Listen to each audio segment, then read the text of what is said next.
Hassan Yusuf is ironing his clothes with a charcoal iron in preparation for a Farmers Association meeting. He says this is his only option since his community lacks electricity. We don't have electricity here, and I have to use charcoal to iron, and it's making me sweat. The women in this community have to go to the next community to blend tomatoes and other food items we need to feed. We're really not happy that we don't have electricity like other Nigerians. It's really sad. The government needs to do something about this. Yusuf's community, located on the outskirts of Abuja, is one of many still without electricity.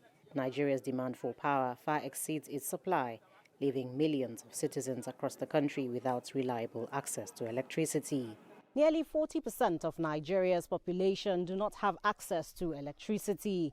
Authorities say power from the national electricity grid is not sufficient to reach rural settlements like this. Nigeria's national grid, with a capacity of 14,000 megawatts, distributes only 4,000 megawatts daily, less than 5% of the 200,000 megawatts needed for its over 200 million residents. The government cites deteriorating infrastructure and insufficient gas supply as key reasons for this shortfall. In a bid to tackle the power access crisis, the Nigerian government has unveiled plans to connect over 17 million citizens through a $750 million investment. This initiative aims to significantly reduce the number of Nigerians lacking electricity access.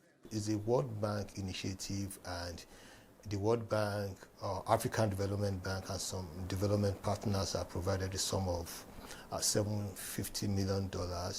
The idea is to provide energy access to over 17 million Nigerians through isolated mini grids, interconnected mini grids, solar home system, energizing education, whereby they provide mini grids for universities, health centers, the productive use of energy.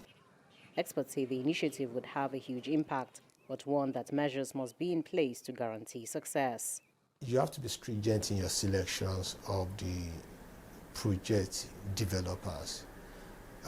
They must have done it before.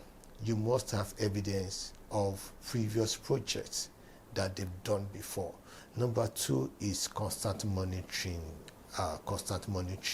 to make sure that the right products are used, the right cables are used, and to make sure that all the World Bank requirements in terms of environmental and social risk are strictly adhered to.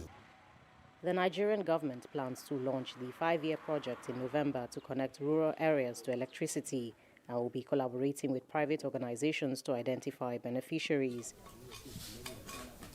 Yusuf hopes his community will be among those connected to the grid to improve the quality of their lives.